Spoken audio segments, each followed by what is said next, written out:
Bonjour Gustave. Bonjour. Dis-moi, le jeu que tu as apporté, c'est quoi?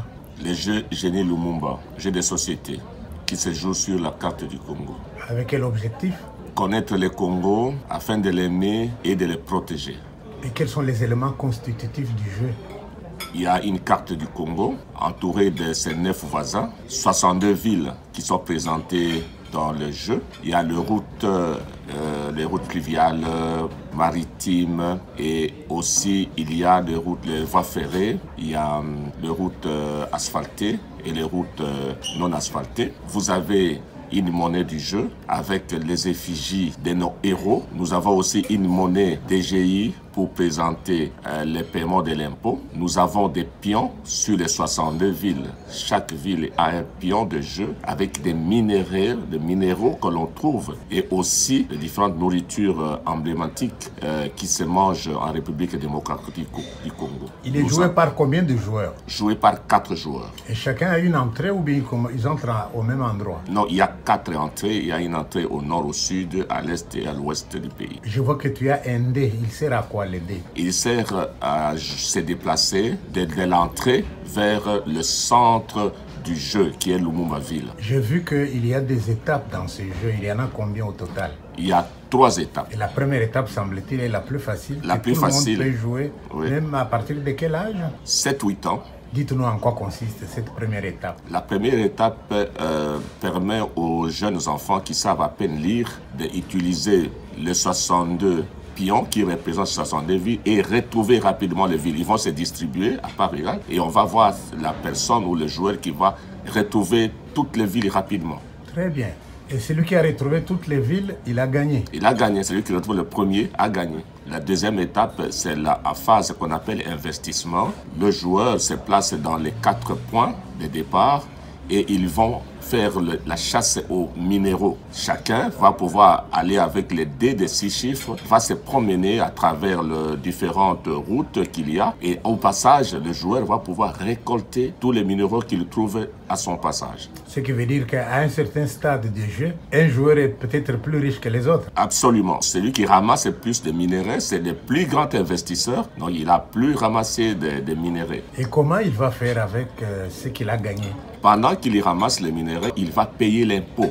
Toutes les fois que vous rencontrez une richesse dans une ville, il y a une monnaie qui s'appelle le DGI pour dire que vous devez payer l'impôt. Et après, lorsque vous terminez, chaque joueur a l'obligation de fabriquer des appareils. C'est-à-dire les minéraux ramassés, il y a 12 appareils qu'il faut fabriquer. Les avions, les bateaux, les voitures électriques, les voitures 4x4, les voitures touristiques et aussi il y a les animaux, le repas. Il y a des repas emblématiques du Congo constituent aussi. Il y en a 12 comme ça. Il y a aussi des grues, il y a aussi les contacts pour pouvoir ouvrir les bateaux et tout ça. Donc il y en a 12 en fait. Quand est-ce qu'un joueur peut dire qu'il a un avion? Dans chaque appareil, il y a les éléments importants qui composent chaque appareil. Par exemple, l'avion, vous devez avoir les diamants, coltan et tout ça. Vous allez voir si vous, les minéraux que vous avez ramassés, vous permettent de pouvoir monter cela. Et si quelqu'un n'a pas un avion, est-ce qu'il peut trouver des moyens chez d'autres joueurs pour avoir un avion à la fin?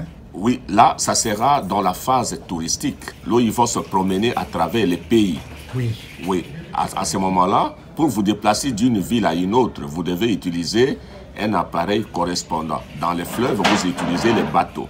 Mais si vous n'avez pas les bateaux vous-même, vous allez auprès de d'autres joueurs, vous payez les tickets chez lui avec la monnaie du jeu dont on avait parlé au début. Et la troisième étape, la dernière, il semble qu'il faut atteindre d'abord l'objectif, c'est quoi? Arriver où? Arriver à Lumumba-Ville. Et celui qui arrive le premier est gagnant. Est gagnant, mais avant d'y arriver, qu'est-ce qu'il y a comme obstacle? Avant d'y arriver, le joueur quitte le point de départ. Il doit avoir ramassé au moins 2 symboles des hôtels qui sont répartis, disséminés dans le pays, 2 symboles des musées qui sont disséminés dans le pays et 2 symboles des parcs nationaux. Vous savez qu'il y a des sites protégés par UNESCO, par exemple, et là c'est important. Vous devez en avoir ramassé avant d'arriver à Lumumba-Ville. Et là, chaque joueur doit faire le tour dans le pays. Quand on a fait le tour, qu'on est devenu champion, on est arrivé à Lumumba-Ville. Et donc là, il y a un trophée qui est placé à Lumumba-Ville pour dire c'est moi qui suis les gagnants, parce qu'il y en a qui n'arriveront pas, dans la mesure où ils seront obligés de se promener, ils peuvent l'argent, ils n'auront plus peut-être l'argent pour payer les tickets, d'aller dans une ville à une autre. Il y aura un plus malin qui a été un bon investisseur, qui a ramassé plus de minerais, donc il y a la conséquence à la fin du jeu. Est-ce que tu veux me dire la motivation? Qu'est-ce qui t'a poussé à créer ce jeu? Les jeux à, comme je l'ai dit, connaître les Congos profonds. Nous avons besoin que nous puissions reconstruire ce pays. Mais on ne peut pas construire ce pays si on ne les connaît pas. Il faut d'abord permettre aux enfants et à toutes les familles de connaître les Congos profonds. Quand on connaît les Congos, on va tomber amoureux de ces Congos. Et lorsqu'on tombe amoureux, on va les protéger. Voilà. Est-ce que tu te sens soutenu dans tes démarches pour atteindre tes objectifs? Non, pas encore, parce que j'ai continué à attendre ces soutiens. En 2003, mon jeu a été présenté lors du conclave scientifique du génie congolais, organisé par le ministère des Recherches scientifiques, et ça a été présélectionné parmi 10 meilleurs projets. Et le chef de l'État a même joué à ces jeux et nous a même recommandé d'aller au FPI pour que ces jeux soient imprimés.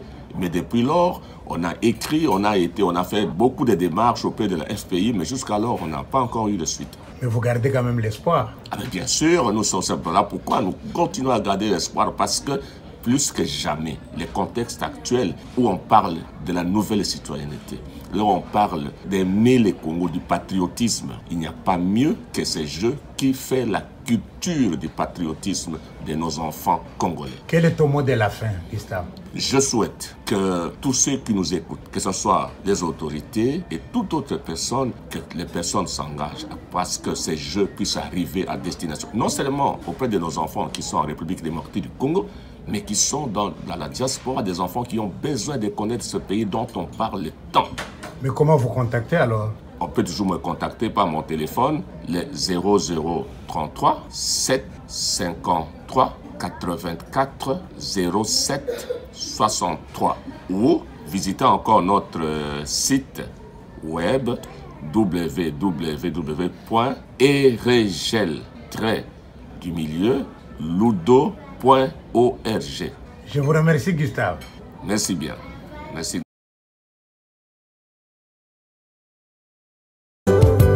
À peine mourrait-on pour un juste. Quelqu'un peut-être mourrait-il pour un homme de bien. Mais Jéhovah Dieu, tu as prouvé ton amour et ta grâce envers moi. On sait que lorsque j'étais encore pécheur, Christ est mort pour moi, autant marqué. Ennemi que j'étais, tu as fait de moi ton ami. Tu partages avec moi les moments les plus profonds de tes intimités. Tu es à moi, je suis à toi, et entre nous deux, c'est même dans la mort.